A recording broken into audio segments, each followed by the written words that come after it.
एक छोटे से शहर में आर्यन नाम का एक लड़का रहता था। वह बहुत शांत, सरल और थोड़ा शर्मीला था। दूसरी ओर उसी शहर में रिया नाम की एक खुशमिजाज और बेपरवाह लड़की रहती थी। दोनों एक ही कॉलेज में पढ़ते थे, लेकिन कभी एक दूसरे से बात नहीं की थी।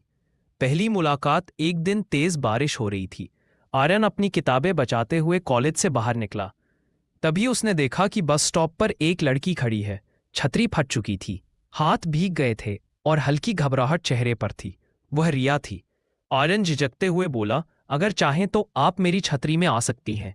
रिया मुस्कुराई, धन्यवाद, वरना मैं आज पूरी भीग जाती। दोनों एक ही छतरी के नीचे साथ साथ चलने लगे।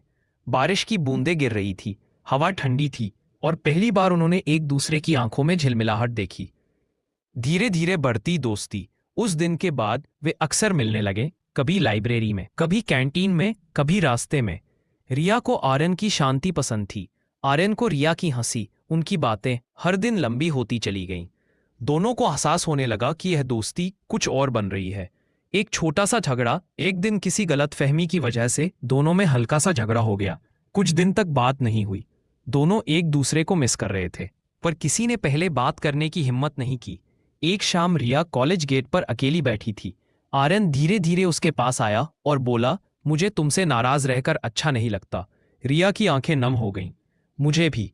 बस बात वही खत्म हो गई। दोनों हंस पड़े। दिल की बात। उसी शाम आर्यन ने हिम्मत करके कहा, रिया, जब तुम हंसती हो तो मुझे लगता है जैसे मेरी पूरी दुनिया उजली हो जाती है। क्या तुम मेरे साथ रहना चाहोगी? रिया ने बिना कुछ कहे बस उसका हाथ पकड़ लिया। उसी स्पर्श में जवाब था। कहानी का अंत नहीं, शुरुआत। उस दिन के बाद दोनों साथ साथ कॉलेज जाते, साथ पढ़ते, साथ हंसते। धीरे धीरे उनका रिश्ता शहर वालों की एक प्यारी कहानी बन गया। आर्यन की खामोशी और रिया की मुस्कान ने मिलकर एक ऐसी कहानी बनाई जो सरल भी थी, सच्ची भी और हमेशा दिल में रहने वाली भी।